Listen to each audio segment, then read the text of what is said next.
On the 28th of June 2009 at 12 p.m. UTC, the world-renowned physicist Stephen Hawking is hosting a party.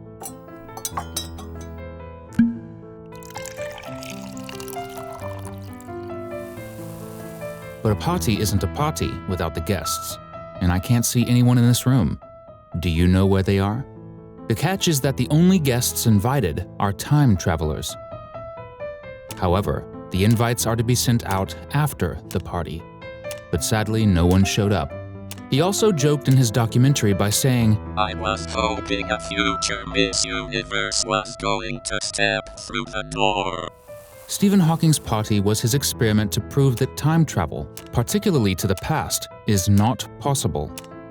Like any reasonable scientist, Hawking didn't contend that his experiment provided irrefutable evidence that time travel can't one day be possible. But is time travel really a thing?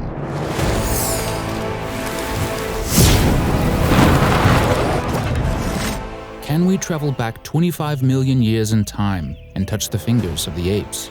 Or travel 7.5 billion years in the future and witness the end of the Earth? Today, we'll find out the answers to both questions.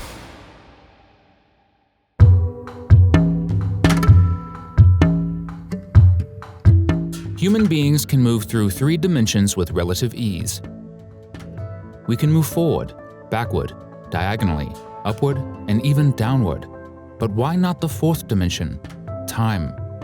To every living thing that has ever existed, time has only ever seemed to travel in one direction. But what if we were able to change that? Stories about time travel have existed since ancient times.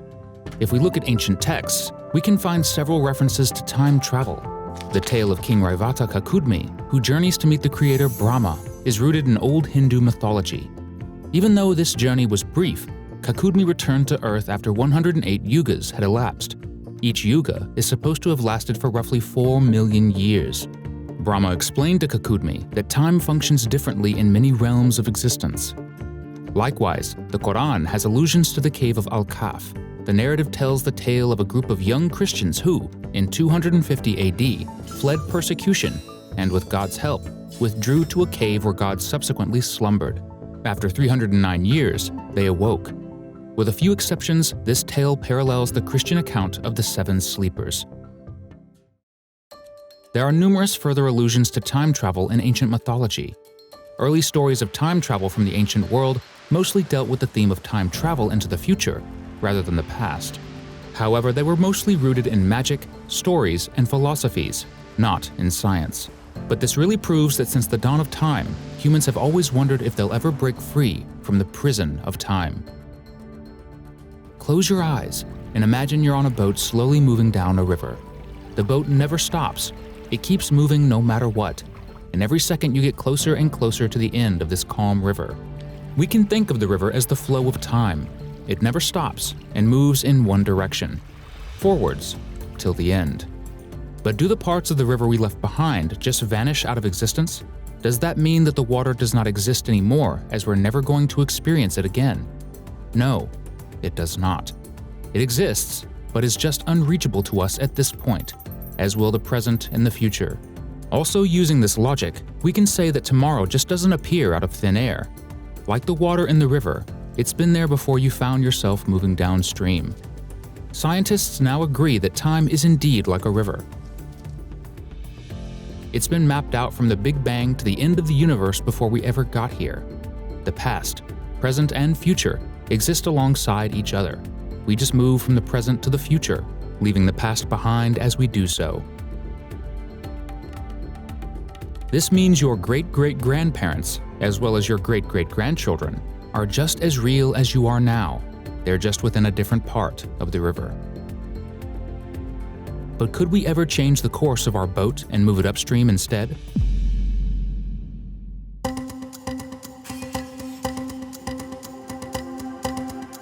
We want to know what science says about traveling to the future. Well, traveling to the future should be possible. In fact, it should be relatively easy, and nothing about it contradicts the laws of physics. According to Einstein's special theory of relativity, time's flow depends on how fast you're moving. The quicker you travel, the slower the seconds pass. So, Practically, time is moving slower for people in a plane that is traveling at 500 miles per hour compared to someone on the ground who is traveling in a car at 50 miles per hour. According to Einstein's theory of general relativity, gravity also affects time. The greater the gravity, the slower time travels. With this in mind, if you were to stand just outside the event horizon of Sagittarius A and you stood there for 1 minute without being ripped to shreds by its near infinite gravity, 700 years would pass for everyone back on Earth.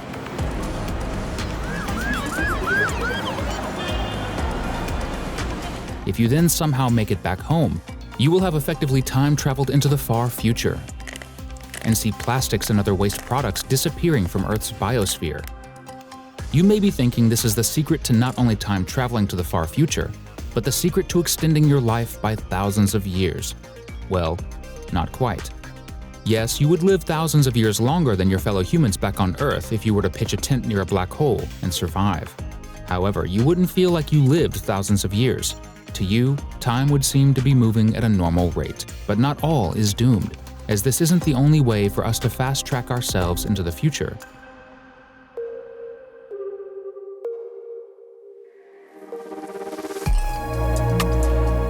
Another method is if we could somehow get into a spaceship and travel at the speed of light. But when you travel at the speed of light, you have to be light. Putting that aside, there is no time when it comes to light speed. You would instantly and only experience time at the first thing you hit or connect with in the direction you've aimed it.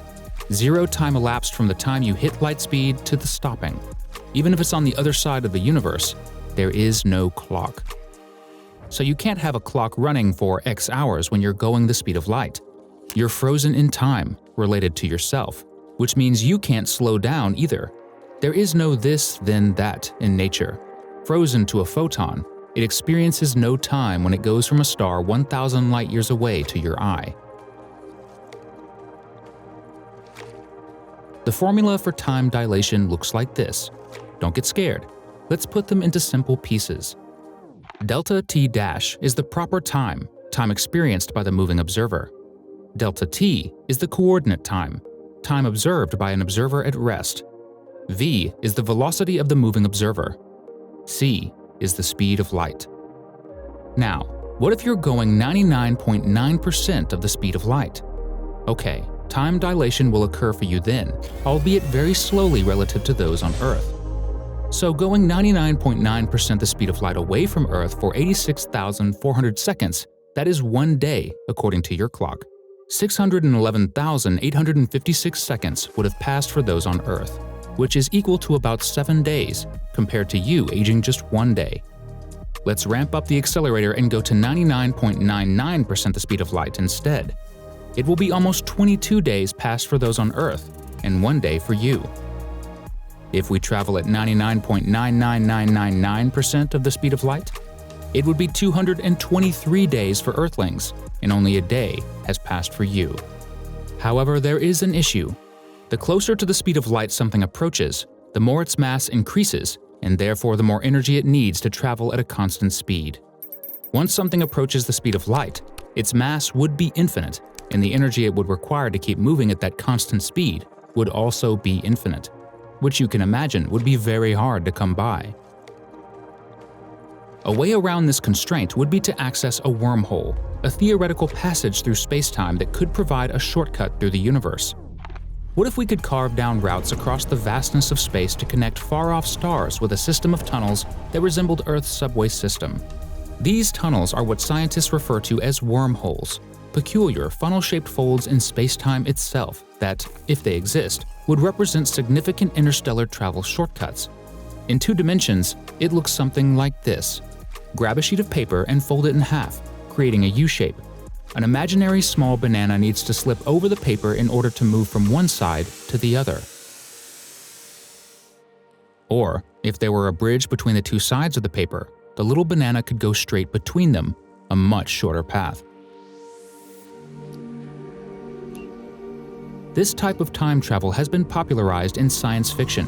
Movies like Interstellar and Planet of the Apes. Like in Planet of the Apes 2001, Leo travels back to Earth after coming out of a wormhole, only to be shocked to realize that he has come back thousands of years where apes have become the dominant species.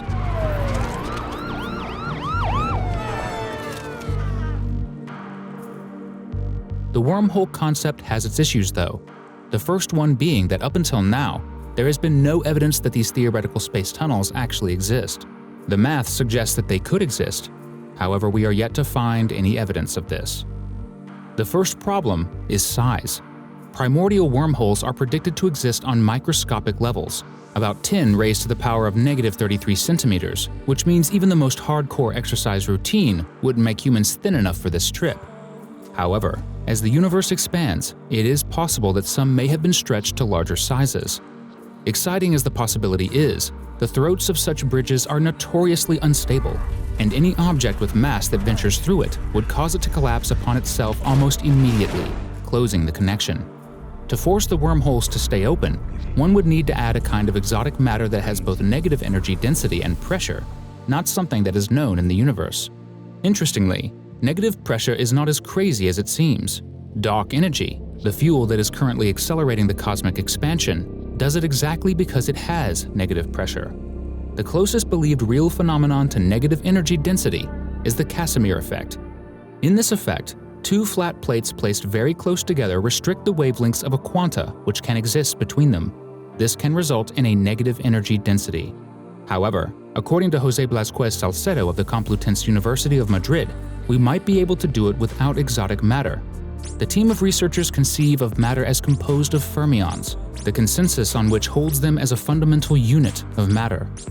If we can change the charge and mass of fermions, we might create a traversable wormhole, argued Blasquez Salcedo in his study. But this could only work if the ratio of total charge to total mass inside the wormhole is larger than another, and perhaps more haunting, theoretical limit determined by black holes. Maybe you can make a warp bubble that is bigger on the inside than the outside, like a TARDIS in the Doctor Who television series, to send objects through the wormhole. Or maybe you can vibrate the ends of the wormholes with gravity waves to send information digitally. The possibilities are endless. The key to fast-track future time travel will not be to be instantly teleported to the far future, like we see so often in science fiction, but to slow the flow of our time compared to that of the rest of the world. Advances in medical science may lead us to find ways to suspend ourselves from time, for example, cryosleep. If we could slow down or stop our bodily processes and then restart them later in the future, we would have essentially kept ourselves from aging and waking up in the future. The last time I went to sleep, I didn't even set a waking date. Or if we could gain access to the human consciousness and transfer it to a humanoid, then we surely don't have an aging problem, and we could live eternally, which I think will be the craziest evolution in the history of mankind. Wake up. Wake up! However, like all the methods proposed here, traveling to the future would be a one-way trip. Everyone and everything you knew would be gone, and you would likely have to live the rest of your life in a period where so many things would be difficult for you to understand. There would also be the danger of being exposed to new future diseases that you'd not be vaccinated against, and other societal dangers like being killed by future technology outside our comprehension. For example, imagine bringing a medieval peasant to 2023 and immediately asking them to drive you to work. They would not be able to understand what you're even asking of them. Time travel to the future, we know we can do. It's just a matter of money and engineering.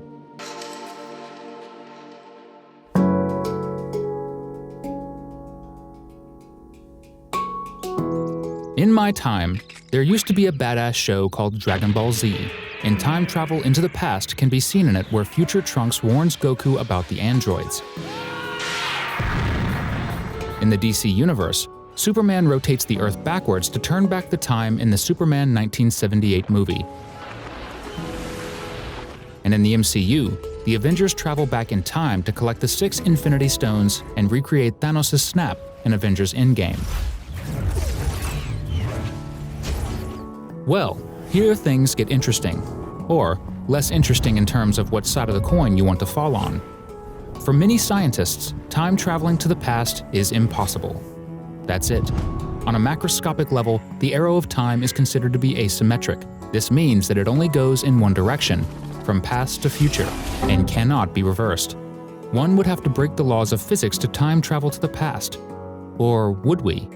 Some scientists argue that time travel to the past may not break any laws of physics. But firstly, does the past still even exist? 19th century physicist Hermann Minkowski realized that everything we see around us seems to represent an evolving three-dimensional world. But these are the glimpses of a higher four-dimensional reality that is not divided into past, present, and future, since space and all moments of time form an inseparable entity known as space-time. That the past is just as real as the future, which in turn is just as real as the present. Just because you pass a junction on a road doesn't mean it no longer exists. It just means it's no longer in your perception. Einstein once famously said that the distinction between past, present, and future is only a stubbornly persistent illusion. So how would we even access the past? Just travel faster than light? Yes. As mentioned previously, once you approach the speed of light, time starts moving slower and slower. Once you reach the speed of light, time actually stops moving. According to relative theory, if a particle could travel faster than the speed of light, the time warp would become negative. This would allow the particle to travel backward in time. However, nothing can exceed the speed of light, so we can strike that off the list. Another theoretical method for backward time travel involves the concept of a world line. The best way to describe the world line concept is if you imagine a graph with an x-axis and a y-axis. The x-axis is the space we inhabit, while the y-axis is time, and we move up it at a linear rate. Our light cone is the area of space we could reach this second without having to exceed the speed of light, which is just less than 300,000 kilometers in all directions. But what if we could tilt our light cones backward and loop our world line to intersect itself? In 1974, American mathematical physicist and cosmologist Frank Tipler published a paper called Rotating Cylinders and the Possibility of Global Causality Violation. Tipler proposed a method to do this via an extremely dense cylinder, now dubbed the Tipler cylinder, rotating at approximately 5 billion RPMs, could tilt their world line to create a closed loop. However, this cylinder would need to be of infinite length, so to say this would be challenging to build would be a massive understatement. Stephen Hawking eventually proposed a solution in which you wouldn't require the cylinder to be of infinite length, but instead made use of negative energy, which is the state of having less energy than empty space. Unfortunately, physicists aren't even sure if negative energy even exists. So, are there any other methods proposed for backwards time travel? As so far, the ones mentioned are almost next to impossible.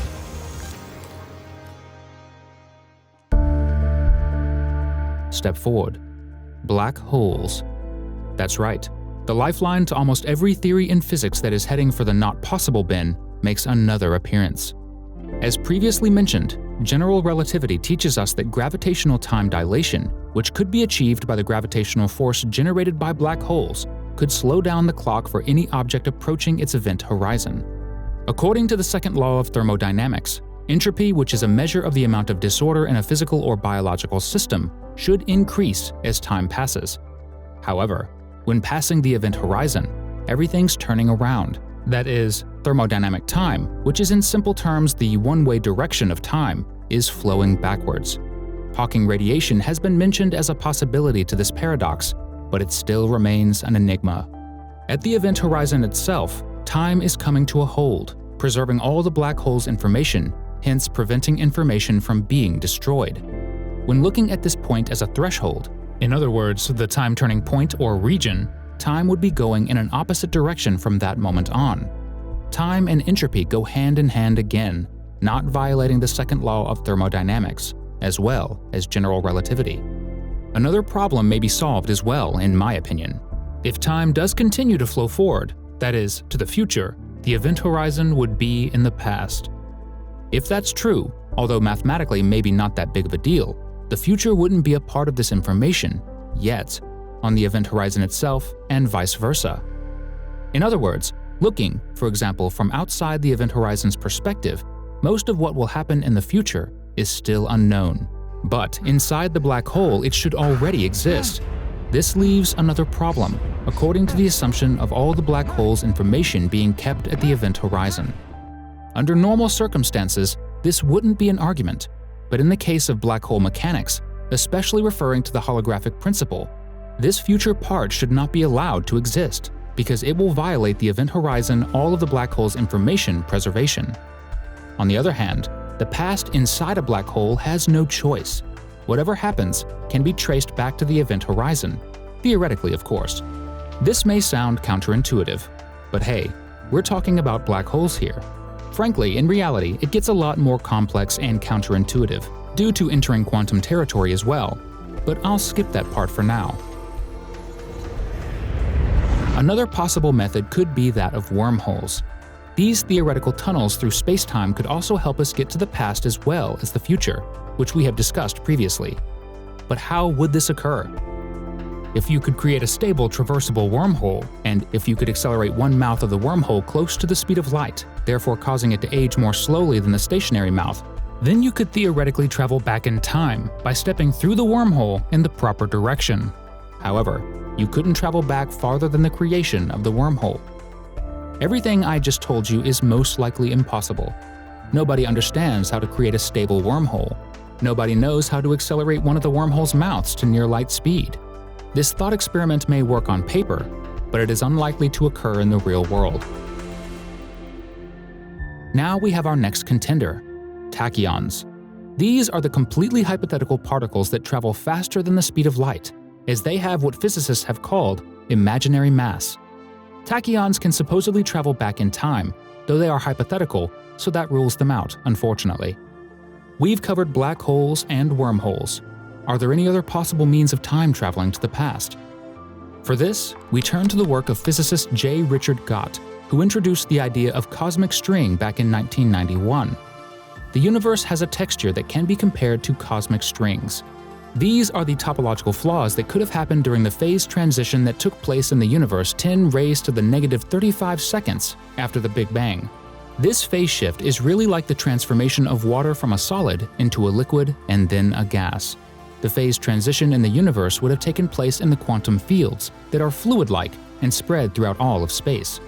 The waves in the quantum fields that form the oceans, the universe, and each and every person on Earth are the source of the particles we are familiar with: photons, gluons, quarks, and electrons. Space-time would have broken into tiny cracks similar to the sharp white veins that are frequently observed in blocks of ice if the universe had cooled down too quickly. The fields would not always line up with one another, which is why this would occur. The resulting cracks are cosmic strings. The enormous amount of energy that these strings contain is one of their most amazing qualities. They are invisible to even our most advanced technology because they are thinner than a proton. But despite this, they are incredibly heavy. A cosmic string the size of half a mile, 1 kilometer, would contain as much mass as the planet. Higher energy would have been trapped inside the strings during the phase transition when the energy of the surrounding universe decreased to a lower level, making the strings 1 billion times more energetic than particle collisions caused by humans. Cosmological strings are essentially one-dimensional black holes. The strings are symmetrical around an infinite line instead of spherical around a point. There are a dozen or two of these strings that span the entire observable universe. Smaller cosmic loops, on the other hand, would number in the billions, and as new loops formed, the number would constantly replenish itself. This is the result of an oscillating cosmic string cutting off a loop the size of a light year by crossing itself. In turn, these loops have the potential to cross over. The strings are under a great deal of tension, roughly 100 billion tons, when they are stretched to such an incredible size. The space-time around the strings is bent into the shape of a cone as a result of the string's acceleration, which approaches the speed of light. As a result, gravitational lensing occurs. Gravitational lensing allows light from an object to travel in multiple directions.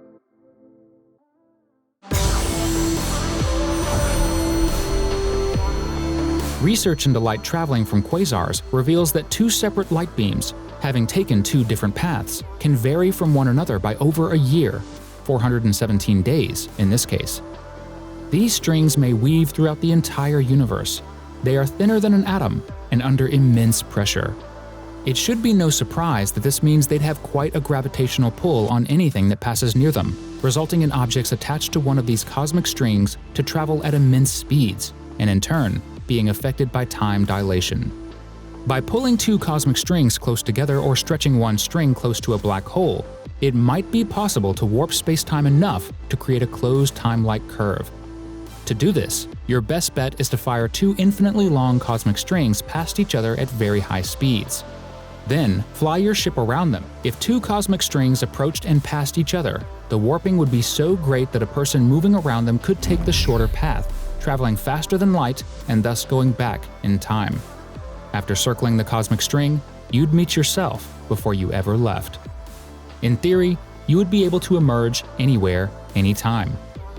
Cosmic strings, like most of the other methods of backwards time travel we have spoken about, are highly speculative. Gott himself said that in order to travel back in time even 1 year, it would take a loop of string that contained half the mass energy of an entire galaxy. In other words, you'd have to split half the atoms in the galaxy to power time machines. Cosmic strings bring with them an existential crisis type of thought. If they did form soon after the Big Bang, they might have vanished too quickly to leave any remnants behind. Just as some of the cosmos' sights will be lost to future humans as space expands, they would be a piece of the universe's history that is lost to us. No matter how hard we try, this will always remain a question in our minds. For now, we concentrate on first detecting cosmic strings using the young science of gravitational wave astronomy, and our best chance to detect these marvels will come in 2034 with the Laser Interferometer Space Antenna, LISA. Oh yes, and then there are the time paradoxes.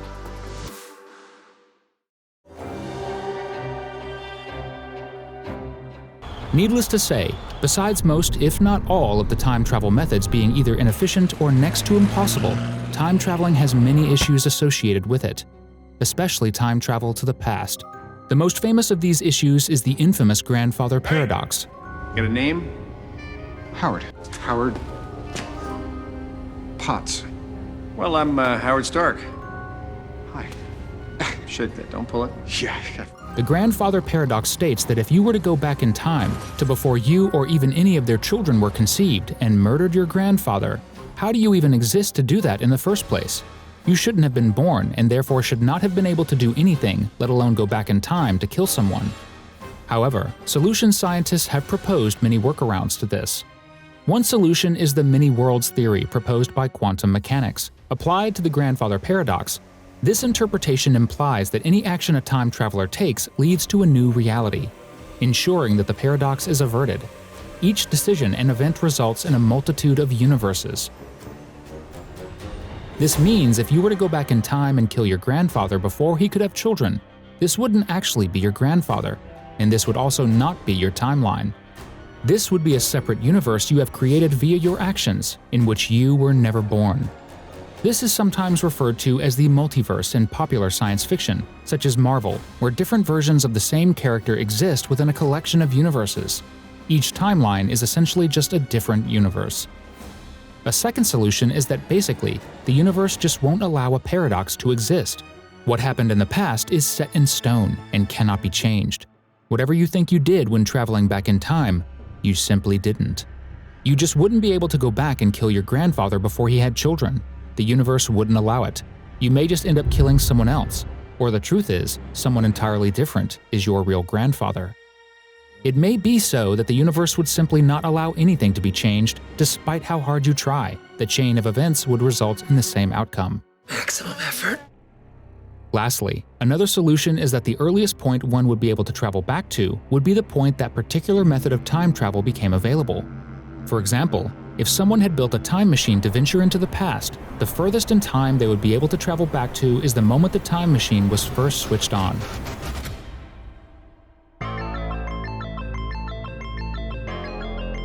The second problem we could face when traveling back in time could potentially be worse than the first one. In chaos theory, the butterfly effect is the sensitive dependence on certain conditions in which a small change at one stage in a system can result in large differences in later stages. One of the classic examples often used to illustrate the butterfly effect in the context of time travel is the idea of stepping on a butterfly in the distant past. The scenario goes something like this. Imagine a person travels back in time to the prehistoric era and accidentally steps on a butterfly while exploring.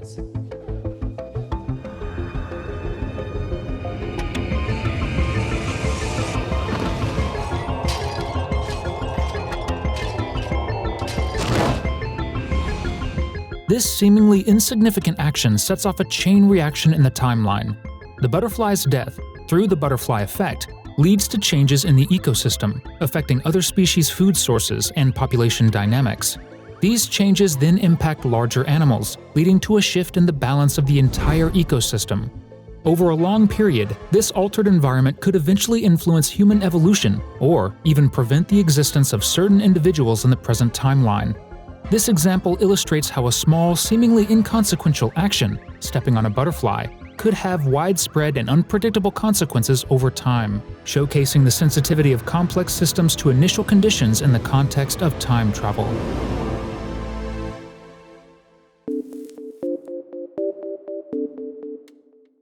Now everyone knows that for things to happen, things must happen. Every effect has a cause. This is the law of causality, and it's how everything that has ever happened in our universe has happened. If you traveled back in time to change an event and you ended up dying in the past, would that timeline naturally progress to you being reborn and traveling to the past again? This would create an infinite loop of you being born, traveling to the past, dying, and then doing it all over again. You traveling to the past to change that one thing would result in time never being able to move past the point in which you traveled back in time, creating an infinite loop. There is a recurring theme here. You may have noticed all these problems are related to traveling back in time. Does this mean traveling to the future is completely problem-free? The biggest issue that a time traveler venturing to the future would face is that this would likely be a one-way ticket, as traveling back in time is unlikely, even if it's slightly, theoretically possible. Everyone they ever knew and the world they were familiar with would be gone, lost to time. Another problem is that there's no way to be certain of the future. You may end up on a future version of Earth where humans became extinct due to some new disease or some other disaster that may also be harmful to you. So, is time travel possible? To the future? Quite possible, but impractical. To the past? Theoretically possible, but maybe not. According to many scientists, the fact that we don't see time tourists from the far future visiting us is enough to rule out time travel entirely. If time travel ever does become possible in mankind's history, Stephen Hawking may have had more than 0 guests attending his party. Well, that's it for today. It took us hundreds of hours researching, recording, and editing to publish this video, so please show your support by liking, subscribing, and turning on that notification bell. Otherwise, I'll send you back to the time of dinosaurs.